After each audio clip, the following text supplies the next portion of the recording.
Assalamualaikum warahmatullahi wabarakatuh. Selamat pagi anak-anak, bagaimana kabarnya? Alhamdulillah kita bisa berjumpa lagi pada kelas pembelajaran. Semoga kita senantiasa diberikan kesehatan jasmani dan rohani.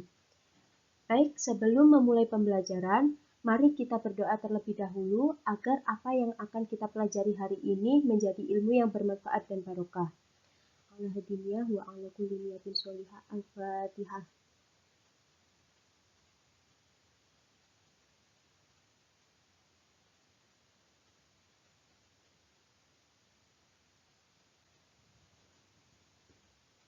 Nah, pada pertemuan kali ini, kita akan melanjutkan materi Al-Quran Hadis dengan tema membudayakan hidup sederhana dan menyantuni du'afa. Baik, ini adalah profil Ibu dan juga Pak Munir yang akan menemani kalian selama video pembelajaran. Ayat-ayat Al-Quran dan Hadis yang akan kita bahas pada materi kali ini yaitu yang pertama, Quran Surah Al-Furqan ayat 67, Quran Surah Al-Isra ayat 26 dan 27, Quran Surah Al-Qasas ayat 79-82, hadis riwayat Ibnu Majah dan Ahmad, serta hadis riwayat Bukhari. Yaitu yang pertama, Quran Surah Al-Furqan ayat 67. Mari kita baca sama-sama ya. A'udzu billahi minasyaitonir rajim. Bismillahirrahmanirrahim. Walladzina idza anfaqu lam yusrifu wa lam yaqturu wa kana baina dzalika qawama. Artinya, dan orang-orang yang apabila membelanjakan harta, mereka tidak berlebih-lebihan dan tidak pula kikir, dan adalah pembelajaran itu di tengah-tengah antara yang demikian. Quran Surah Al-Furqan ayat 67 yang baru saja kita baca, terdapat dua kandungan di dalamnya, yaitu yang pertama, secara tersurat, ayat ini menuntut untuk berlaku bijak dalam membelanjakan harta. Artinya tidak terlalu loyal yang nantinya akan menimbulkan sifat pemboros. Dan juga tidak boleh terlalu kikir yang akan memberikan kesan egois. Ada sebuah ungkapan bijak, khairul umuri awsatuha, sebaik-baik urusan adalah yang pertengahan. Yang kedua yaitu, secara tersirat, ayat ini mengajarkan kepada kita untuk sederhana dalam menjalani kehidupan. Selanjutnya yaitu Quran Surah Al-Isra ayat 26 dan 27. A'udzu billahi minasyaitonir rajim. Bismillahirrahmanirrahim. Wa atidhal qurba haqqahu wal miskina wabnas sabili wa la tubadzir tabdzira. Innal mubadzirina kanu ikhwana syayatini wa kana syaitanu lirabbihi kafura. Artinya, dan berikanlah kepada keluarga-keluarga yang dekat akan haknya, kepada orang miskin dan orang yang dalam perjalanan. Dan janganlah kamu menghambur-hamburkan hartamu secara boros. Sesungguhnya pemboros-pemboros itu adalah saudara-saudara setan, dan setan itu adalah sangat ingkar kepada Tuhannya. Pada ayat 26 Quran Surah Al-Isra, ada satu perintah dan satu larangan. Yaitu yang pertama, kita diperintahkan untuk mengeluarkan sebagian harta kita untuk orang-orang yang berhak menerimanya. Di dalam setiap harta yang kita miliki, terdapat hak orang lain yang wajib kita tunaikan. Baik yang bersifat wajib seperti zakat mal dan zakat fitrah, maupun yang bersifat tatawu seperti mengeluarkan santunan sebagai rasa kepedulian kita terhadap para du'afa, dan juga wujud syukur kepada Allah Subhanahu wa Ta'ala atas rezeki yang Allah titipkan kepada kita. Sedangkan larangannya yaitu kita dilarang untuk berperilaku tabdzir. Syekh Mutawalli Sya'rawi menjelaskan larangan tabdzir ada dua konteks, yaitu yang pertama larangan tabdzir dalam konteks positif dan yang kedua larangan tabdzir dalam konteks negatif. Untuk larangan tabdzir dalam konteks positif ini, seperti kita dilarang mengeluarkan zakat dan sedekah melebihi batas yang telah ditentukan oleh syariat Islam. Padahal zakat dan sedekah ini adalah hal yang positif dan baik, tetapi kita dilarang untuk berlebihan dalam berzakat dan bersedekah. Alasannya adalah karena orang yang menafkahkan harta secara berlebihan kemungkinan besar akan mendapat banyak pujian dan juga ucapan terima kasih. Nah, ditakutkan akan muncul sifat sum'ah dan riya. Untuk konteks negatif, kita dilarang membelanjakan harta pada hal-hal yang tidak ada manfaatnya, atau kita membelanjakan harta untuk keperluan maksiat. Dan pada ayat 27 dijelaskan orang-orang yang boros adalah saudara setan, dan setan itu adalah sangat ingkar kepada Rabb-nya. Allah menganggap orang yang berperilaku israf dan tabdzir mempunyai ikatan persaudaraan dengan setan. Persamaan karakternya adalah setan sangat berlebihan dalam bermaksiat kepada Allah, dan manusia sangat berlebihan dalam membelanjakan hartanya. Selanjutnya yaitu Quran Surah Al-Qasas ayat 79 sampai 82 yang akan dijelaskan oleh Pak Munir. Bismillahirrahmanirrahim. Kemudian selanjutnya mari kita belajar dari kisah Qarun. Ini tertuang dalam surah Al-Qasas ayat 79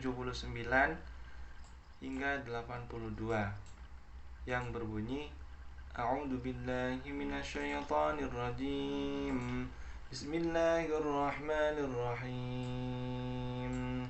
Fakharaja 'ala qaumihi fi zinatihi قال الذين يريدون الحياة الدنيا يا ليت لنا مثل ما أوتي قارون إنه لذو حظ عظيم وقال الذين أوتوا العلم ويلكم ثواب الله خير لمن آمن وعمل صالحا ولا يلقاها إلا الصابرون. Nah, jadi dari kisah Qarun kita harus bisa mengambil pelajaran. Sebelumnya Qarun ini merupakan orang yang tidak punya atau orang yang tidak mampu. Kemudian dalam kisahnya datanglah Nabi Musa kepada Qarun, dan Qarun ini meminta kepada Nabi Musa untuk mendoakannya supaya diberi rezeki oleh Allah, supaya diberi kecukupan oleh Allah. Namun seiring dengan terus berjalannya waktu, Qarun ini menjadi orang yang sukses, sehingga Qarun ini menjadi salah satu orang yang kaya di Mesir pada saat itu. Namun pada suatu ketika, berdasarkan surah Al-Qasas ayat 79, keluarlah Qarun ini dengan kemewahannya, dengan kemegahannya. Dan dalam kisahnya seperti menurut beberapa ahli tafsir, Qarun ini keluar dengan pelayan-pelayannya yang cantik dan kuda-kuda yang masing-masing tidak kurang dari 1000. Nah, kemudian orang-orang di sekitar Qarun pada saat itu yang melihat Qarun terbagi menjadi dua golongan. Ada golongan yang pertama, yaitu orang yang menghendaki kehidupan dunia. Mereka berkata, semoga-moga kiranya kita mempunyai seperti apa yang telah diberikan kepada Qarun, dan sesungguhnya ia benar-benar mempunyai keberuntungan yang besar. Nah, jadi golongan yang pertama ini mendapatkan supaya diberikan kekayaan seperti Qarun, supaya diberikan kecukupan seperti Qarun. Nah, golongan yang kedua ini dari golongan orang yang paham ilmu, yang dianugerahi ilmu oleh Allah, dan mereka ini berkata, kecelakaan yang besar bagimu, pahala Allah adalah lebih baik bagi orang-orang yang beriman dan beramal soleh, dan tidak diperoleh pahala itu kecuali oleh orang-orang yang sabar. Nah, jadi golongan yang kedua ini menyadari bahwasanya tiada yang lebih besar melainkan pahala dari Allah. tiada yang lebih besar dari orang-orang yang beriman dan beramal soleh. Dan tiada pahala yang lebih besar juga kecuali bagi orang-orang yang sabar. Jadi lebih mementingkan kehidupan akhirat daripada kehidupan dunia. Kemudian dalam surah Al-Qasas ayat selanjutnya, yaitu ayat 81 dan 82 ini berbunyi, A'udzu billahi minasyaitonir rajim. Bismillahirrahmanirrahim. Fakhasafna bihi wa bidarihi al-ard فما كان له من فئة ينصرونه من دون الله وما كان من المنتصرين وأصبح الذين تمنوا مكانه بالأمس يقولون ويكأن الله يبسط الرزق لمن يشاء من عباده ويقدر لولا أمن الله علينا لخسف بنا وَيْكَأَنَّهُ لَا يُفْلِحُ الْكَافِرُونَ. Nah, kemudian karena kesombongan Qarun, Allah menurunkan azab kepada Qarun. Jadi Allah menurunkan azab berupa gempa yang membuat dirinya beserta harta-hartanya yang didambakannya, yang didewa-dewakannya oleh Qarun tenggelam ke bumi, tertelan bumi, seperti pada ayat ke-81 ini.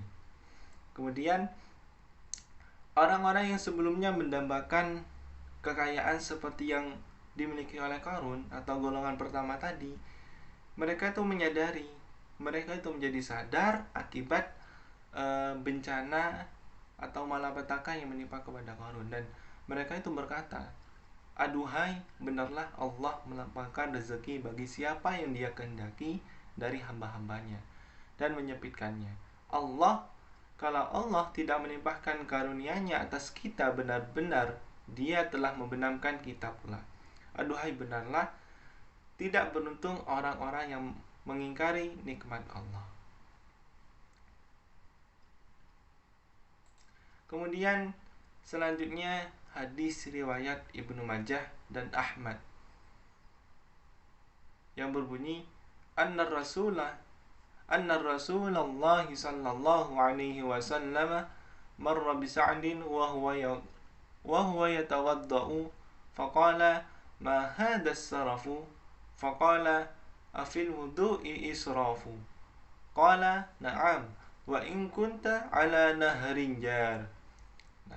Bahwasanya Rasulullah Sallallahu Alaihi Wasallam pernah melewati Sa'ad ketika ia sedang berwudu. Maka Nabi Muhammad Sallallahu Alaihi Wasallam bersabda, kenapa kamu memakai air banyak sekali ya Sa'ad? Maka Sa'ad berkata, apakah ketika berwudu tidak boleh memakai air terlalu banyak? Beliau bersabda, iya, walaupun kamu berwudu di sungai sekalipun. Jadi dari hadis riwayat Ibnu Majah dan Ahmad ini, kita itu tidak boleh berlebihan dalam menggunakan sesuatu, tidak boleh berlebihan dalam memakainya. Kita diajarkan oleh Rasulullah SAW untuk menggunakan apapun dengan seperlunya. Tidak boleh berlebihan. Meskipun dalam berwudu pun kita juga harus menggunakan seperlunya saja. Misalkan untuk muka jangan terlalu deras, intinya seperti itu. Misalnya dalam wudu salah satunya.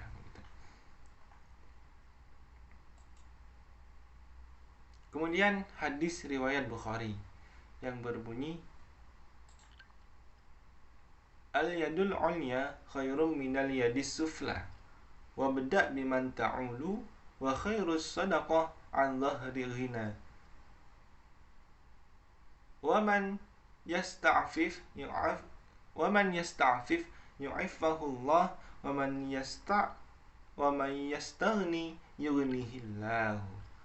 Tangan yang di atas lebih baik daripada tangan yang di bawah, dan mulailah dari orang yang menjadi tanggunganmu, dan sebaik-baik sedekah adalah yang dikeluarkan dari orang yang tidak membutuhkannya. Barang siapa menjaga kehormatan dirinya, maka Allah akan menjaga, dan barang siapa yang merasa cukup, maka Allah akan memberikan kecukupan kepadanya.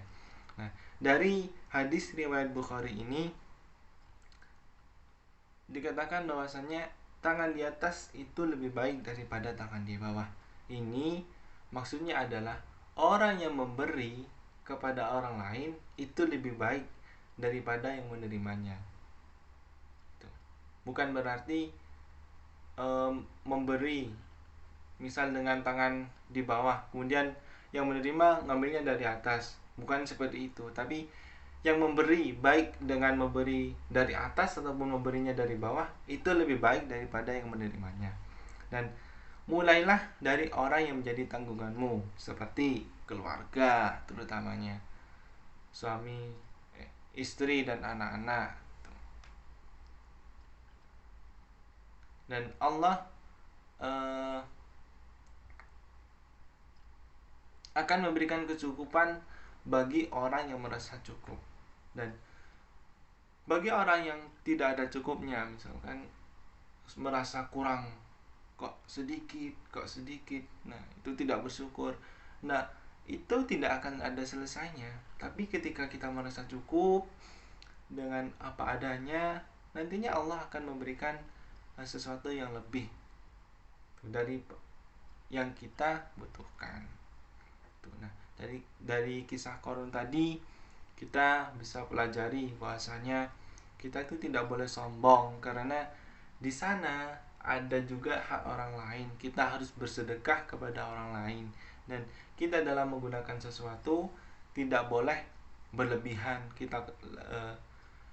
Kita lakukan seperlunya saja, kita pergunakan seperlunya saja. Meskipun dalam hal wudhu sekalipun kita gunakan air sedikit mungkin, akan tetapi wudhu kita sah gitu, sampai sah. Bukan menggunakan air sedikit tapi wudhu kita tidak sah, kan percuma. Juga dalam hadis riwayat Bukhari ini, maksudnya memberi itu lebih baik daripada menerima. Sedekah itu lebih baik daripada mengharapkan sedekah dari orang lain. Itu yang dapat kami sampaikan. Apabila terdapat kekurangan dari kami memohon maaf yang sebesar-besarnya, dan mohon koreksinya kepada teman-teman dan juga Ustaz Abdul Fattah. Sekian dari kami. Wassalamualaikum warahmatullahi wabarakatuh.